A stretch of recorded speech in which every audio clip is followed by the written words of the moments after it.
Sarah and Jack were two young adventurers who had been traveling the world for months. They were looking for excitement and adventure, and they had found it in the most unexpected place. One night, as they were driving through the countryside, they stumbled upon an abandoned church in the middle of nowhere. The church was old and dilapidated, with broken windows and a rusty gate. Sarah and Jack were curious and decided to explore the church. As they walked inside, they felt a chill run down their spines.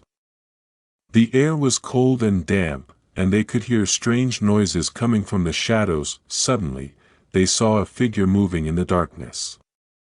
They froze, not knowing what to do. As the figure approached them, they saw that it was a ghostly apparition, with pale skin and empty eyes. Sarah and Jack were terrified, but they didn't run away. They stood their ground and tried to communicate with the ghost. To their surprise, the ghost spoke to them, telling them that the church was haunted by demons and that they had to leave before it was too late. Sarah and Jack didn't know what to make of the ghost's warning, but they knew that they had to get out of there. As they left the church, they saw a group of hooded figures watching them from the shadows. They didn't know who these people were or what they wanted, but they knew that they had to keep moving and keep each other close. They were on the run now, and they didn't know where their journey would lead them. Sarah and Jack drove away from the abandoned church, their minds racing with fear and confusion. They had encountered a ghost and heard warnings of demons, but they didn't know what to believe. As they drove, they saw a sign for a small town up ahead. They decided to stop and try to find some answers. The town was quiet and desolate, with boarded-up buildings and empty streets. As they walked through the town, they saw strange symbols etched into the walls and graffiti warning of impending doom. As they continued their search for answers, they heard strange noises coming from a nearby building. They hesitated for a moment, but their curiosity got the better of them and they decided to investigate. Inside the building, they saw a group of hooded figures in the midst of a ritual. They were chanting in a language that Sarah and Jack couldn't understand, and they could feel an ominous energy emanating from the room. Suddenly, the figures stopped chanting and turned to face Sarah and Jack. They could feel the hooded figures' eyes piercing into them, and they knew that they were in danger. The hooded figures began to advance on Sarah and Jack, but they managed to escape just in time. As they ran out of the building, they could feel a dark presence following them. They didn't know what they had stumbled upon, but they knew that they had to find a way to stop it before it was too late. Sarah and Jack continued their search for answers, their minds racing with fear and confusion. They had encountered a ghost, heard warnings of demons, and had narrowly escaped a group of hooded figures. They didn't know what to believe, but they knew that they had to keep moving. As they drove through the night, they saw a sign for a hotel up ahead. They decided to stop and rest for the night, hoping that they would be able to find some answers in the morning. The hotel was old and run down, with creaky floors and peeling wallpaper.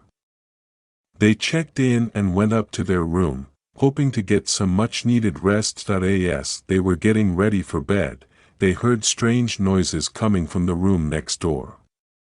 They tried to ignore it and go to sleep, but the noises continued throughout the night. In the morning, they went to the front desk to complain about the noise. The hotel manager looked at them with a strange expression and told them that the room next door had been vacant for years. Sarah and Jack were confused and afraid. They didn't know what was happening to them, but they knew that they had to find a way to stop it before it was too late. Sarah and Jack were exhausted and afraid. They had encountered a ghost, heard warnings of demons, narrowly escaped a group of hooded figures, and had experienced strange occurrences in an old hotel. They didn't know what to believe, but they knew that they had to keep moving. As they drove through the countryside, they saw a sign for an old mansion up ahead.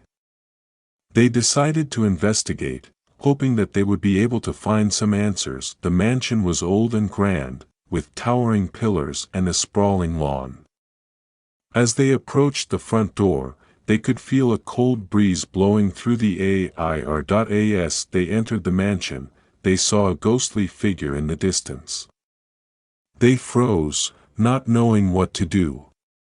But then they heard a voice calling out to them, telling them to come closer. They cautiously approached the figure, and to their surprise, it was the same ghost that they had encountered in the abandoned church. The ghost told them that the mansion was haunted by demons, and that they had to leave before it was too late. Sarah and Jack were hesitant, but they knew that they had to listen to the ghost's warning. As they left the mansion, they saw a group of hooded figures watching them from the shadows. They didn't know who these people were or what they wanted, but they knew that they had to keep moving and keep each other close. They were on the run now, and they didn't know where their journey would lead them. Sarah and Jack were on the run, their minds racing with fear and confusion. They had encountered ghosts, heard warnings of demons, narrowly escaped a group of hooded figures, and had experienced strange occurrences in an old hotel and mansion. They didn't know what to believe, but they knew that they had to keep moving. As they drove through the countryside, they saw a sign for a small village up ahead. They decided to stop and try to find some answers. The village was quiet and peaceful, with friendly faces and well-maintained buildings. Sarah and Jack were relieved to finally find a place that seemed safe. As they asked around, they learned that the village had been plagued by demonic activity for years. The villagers had formed a group to fight back against the demons, but they were losing the battle. Sarah and Jack knew that they had to do something to help the villagers heal and move on from the traumatic experience. They remembered a fortune teller that they had met on their travels who specialized in spiritual healing and purification. They contacted the fortune teller and asked for her help in purifying the village and driving away any lingering demonic energies. The fortune teller agreed to help and arrived in the village soon after. She led the villagers in a series of spiritual rituals and ceremonies, using her knowledge and expertise to purify the village and heal the wounds left by the demons. As the fortune teller worked her magic, Sarah and Jack watched in amazement. They had never seen anything like it before, and they were grateful to have found someone who could help the village heal. After the purification was complete, the village was transformed. The people were no longer afraid, and they began to rebuild their homes and businesses with renewed vigor. Sarah and Jack knew that they had played a small part in helping the village recover, but they were proud of what they had accomplished. They had faced their fears and had helped a community in need. As they prepared to leave the village and continue their travels, they knew that they would always remember the lessons they had learned there. They had learned the power of bravery, determination, and the healing power of spirit. At the end of this video, I would like to thank you for listening to the story and enjoying it. If you liked the story, please like the video and subscribe to the channel to receive all new updates about the terrifying and interesting stories. May you be well, heroes.